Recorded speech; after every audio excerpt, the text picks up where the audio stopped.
nkayo ndi umusore nkunda Imana n'abantu bayo. Ibere rya deperi ryaranyonyeje, nanjye nifuza kucyo nose ndi kucyosaho abandi.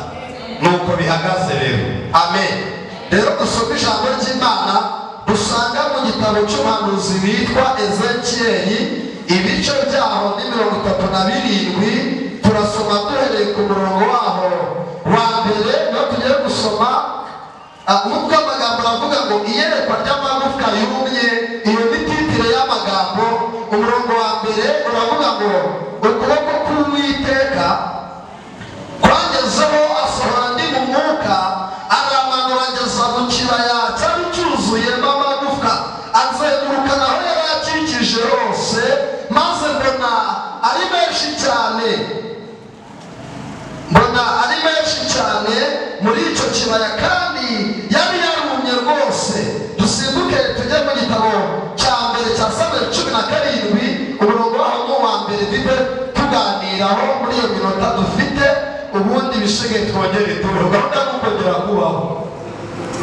Samweli wa mbere, igitabo cya mbere cya Samweli, ibice byaho ni 17. Tugiye gusoma twumve icyo ijambo rivuga, ubundi niturangiza dusenge Imana ibaha umugisha. 17 umurongo wa mbere,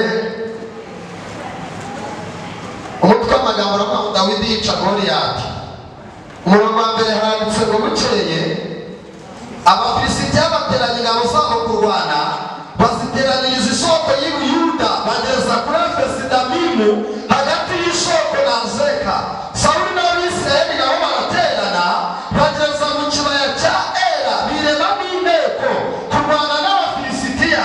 Abafilisitiya bahagarara ku musozi wo hakurya, Abisirayeli ku wo hakuno, hagati yabo hari ikibaya. Mwakire neza ijambo ry'Imana, tubumve Bibiliya zacu tuganire kuri ibi bintu.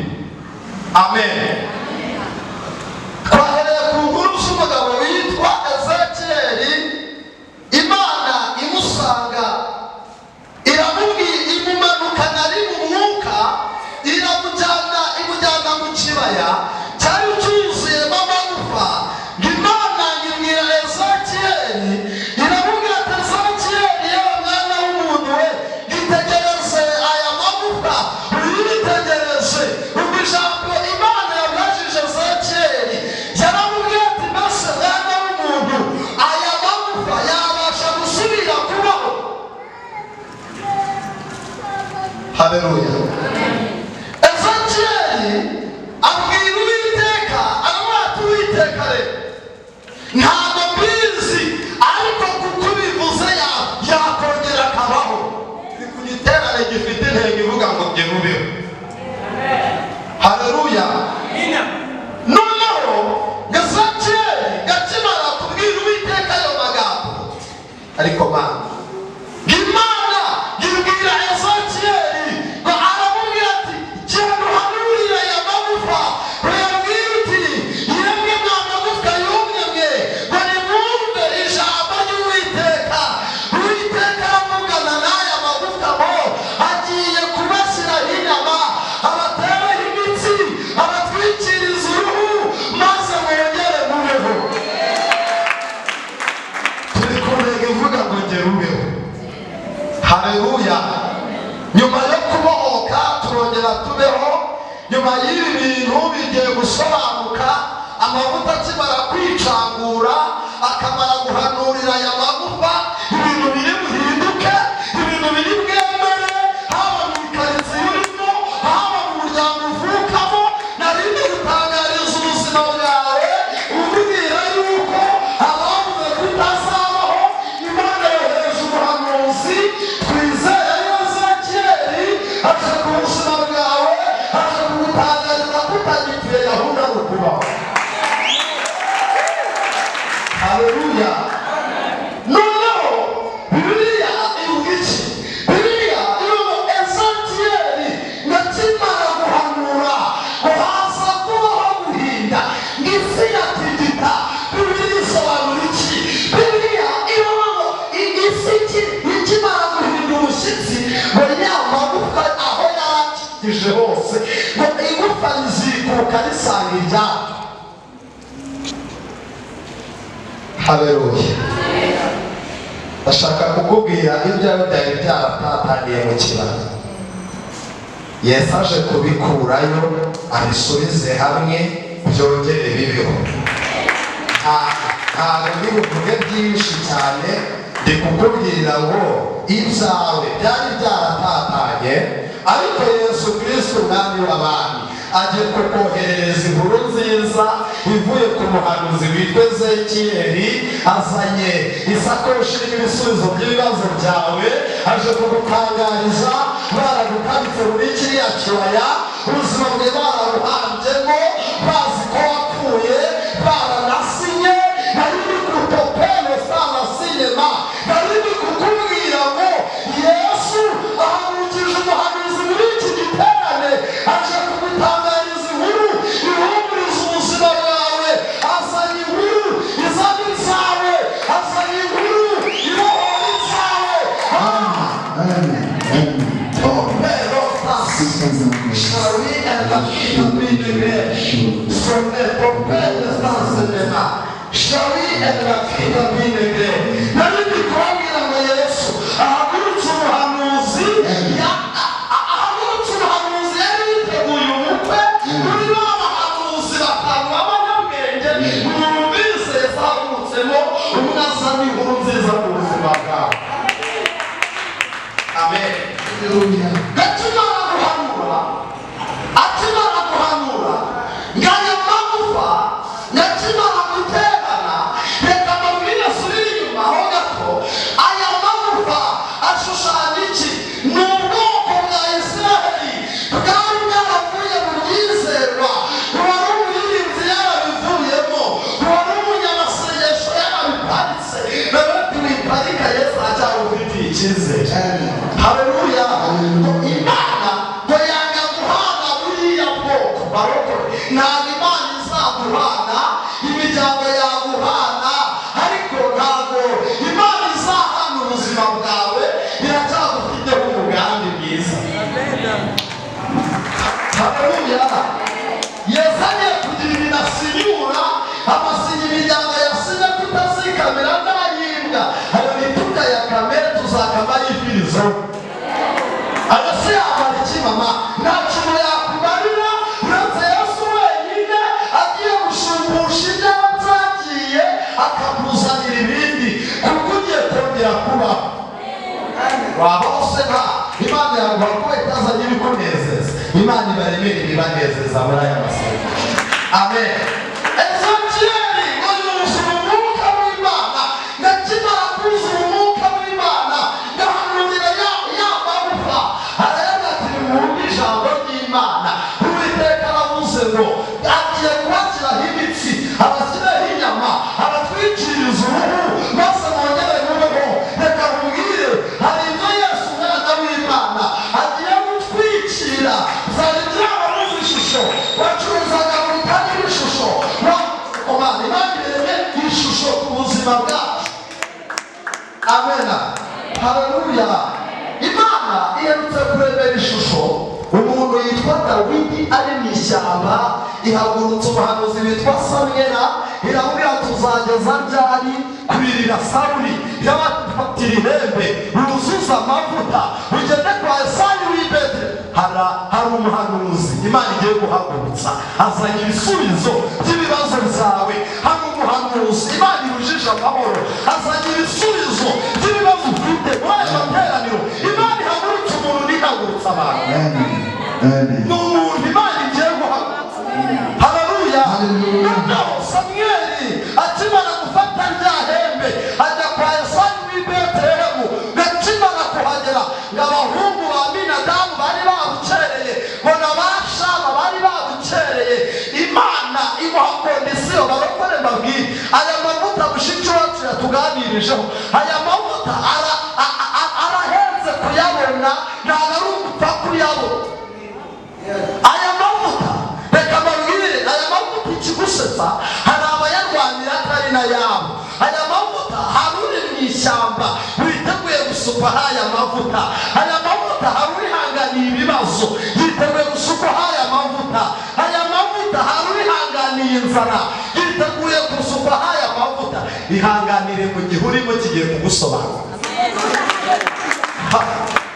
Haleluya. Imana imuha kondisiyo, iramubwira ati wowe Samweli, nagira ngo ngutangarize ko nturebe ku buranga, nturebe igihagararo, nturebe ku isura. Imana iza kubireba kavukire. Benshi muri twebwe ntabwo tuba tukiriho, ariko uko Imana itareba kavukire n'imiryango yaho uvuka, umwe ajya atubwira ngo itere abanzi bawe kubura aho bagushakira. Buriya hari ibintu Imana yateye Dawidi kubura aho bamushakira. Haleluya. Ahageze batangira kuzana amavuta.